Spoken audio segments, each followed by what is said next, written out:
আসসালামু আলাইকুম। আজকে আমি ডিম দিয়ে অনেক সুন্দর একটি নাস্তা তৈরি করে দেখাবো। আর এই নাস্তাটা একদম মচমচে হয়েছে উপরের দিকটা, আর ভিতরের দিকটায় ডিম দেওয়া আছে। এটা খেতে খুবই টেস্টি হয়েছে। তোমরা চাইলে বাসায় বানিয়ে তারপর ট্রাই করে দেখতে পারো, এটা খুবই ভালো লাগে।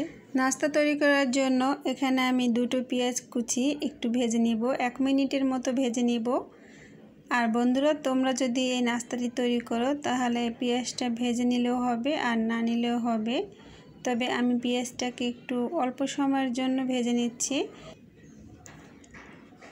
পেঁয়াজটা ভেজে নিলে ডিমটা যখন ভেজে নিব তখন ডিমটা ভাঙার চান্স থাকে না, তাই আমি অল্প সময়ের জন্য একটু ভেজে নিচ্ছি।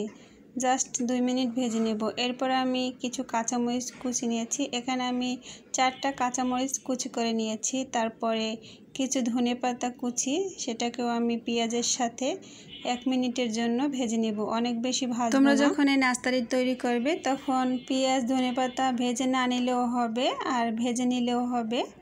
আমি একটু ভেজে নিলাম। এরপরে আমি এখানে 4টা ডিম নিয়েছি। এখন পেঁয়াজ ধনেপাতা কুচি আর কাঁচামরিচগুলোকে দিয়ে আমি ফেটে নেব।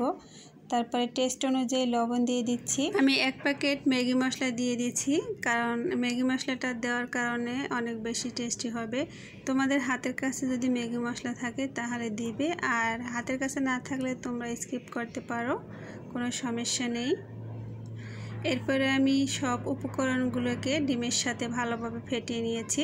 ডিমে যাতে কোনো ধরনের লাম্পস না থাকে তাই ভালোভাবে একটু ফেটে নিতে হবে।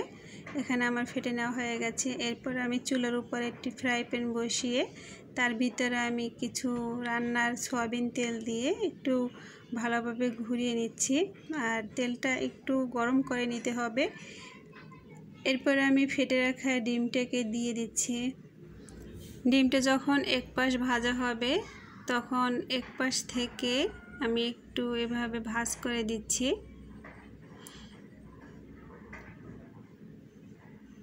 দুই সাইড থেকে আমি এভাবে ভাজ করে দিব, সম্পূর্ণ ডিমটা ভাজ করব না।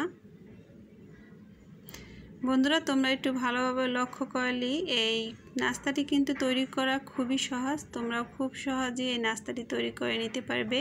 এই নাস্তাটা তৈরি করতে তেমন কোনো একটা ঝামেলাই নেই, খুব সহজেই এবং অল্প সময়ের ভিতরে এই নাস্তাটি তৈরি করে নেওয়া যায়। আর আমি এখানে 4টা ডিম নিয়েছি, তোমরা চাইলে এখানে 2টো ডিম দিয়েও তৈরি করতে পারো। ডিমটাকে আমি ভালোভাবে ভেজে নিয়েছি। এখন আমি ডিমটাকে পিস করে কেটে নিব। তোমরা যখন পিস করবে তখন তোমাদের ইচ্ছে অনুযায়ী তোমরা পিস করে কেটে নেবে।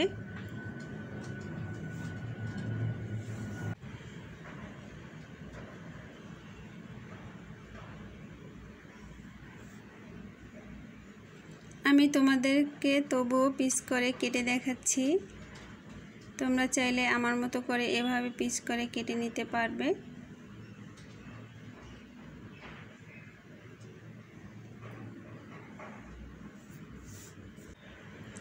বন্ধুরা, তোমরা চাইলে এই নাস্তাটি তৈরি করে তোমাদের বাচ্চাদের টিফিনের জন্য অথবা বিকেলে নাস্তার জন্য তৈরি করে নিতে পারো।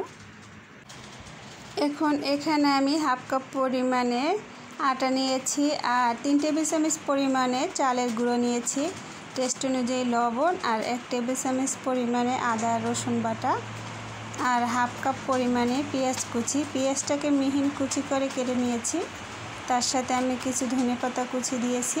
এরপরে আমি 1/2 টেবিল চামচ পরিমাণে মরিচের গুঁড়ো নিয়ে নিচ্ছি, তার সাথে নিয়ে নিচ্ছি আমি হলুদের গুঁড়ো 1/2 চা চামচ পরিমাণে। এখন আমি অল্প পানি দিয়ে তারপরে প্রথমে মিক্স করে নিচ্ছি। অল্প পানি দিয়ে আমি ব্যাটারটাকে তৈরি করে নিব। অনেক বেশি ঘন করা যাবে না আর অনেক বেশি পাতলাও করব না। আমি কিভাবে ব্যাটারটা তৈরি করে নিচ্ছি তোমাদের আমি ভালোভাবে দেখিয়ে দিব।